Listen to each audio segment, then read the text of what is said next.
যারা মানুষের সঙ্গে কথা বলবে এবং ভয়ঙ্কর ফিতনার সৃষ্টি করবে।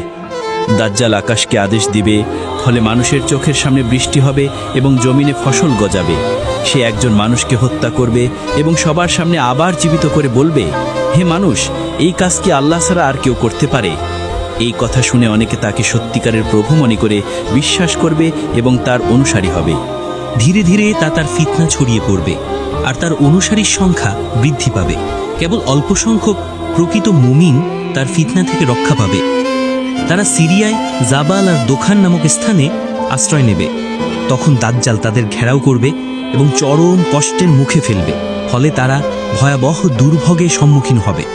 দাজ্জালের প্রধান অনুসারীরা হবে ইহুদি এবং তুর্কি জাতির মধ্যে বেশ কিছু লোক। এছাড়া মরু অঞ্চলের কিছু বেদুইন এবং নারীরাও তার অনুসারীদের মধ্যে বেশি থাকবে। রাসূলুল্লাহ সাল্লাল্লাহু আলাইহি ওয়াসাল্লাম বলেছেন, ঠিক 40 দিন শেষে হযরত ঈসা আলাইহিস সালাম পৃথিবীতে অবতরণ করবেন। তিনি হলেন প্রকৃত মসিহ আর দাজ্জাল হল মিথ্যা মসিহ। আল্লাহ তাআলা হযরত ঈসা আলাইহিস সালামকে আসমানে উঠিয়ে নিয়ে গিয়েছিলেন এবং নির্ধারিত সময়ে তিনি পুনরায় পৃথিবীতে নেমে আসবেন দাজ্জালকে পরাজিত করার জন্য। সহিহ হাদিসে এসেছে, হযরত ঈসা আলাইহিস সালাম পৃথিবীতে অবতরণ করবেন সিরিয়ার দামেস্ক শহরের পূর্ব দিকে অবস্থিত সাদা মিনার সংলগ্ন স্থানে।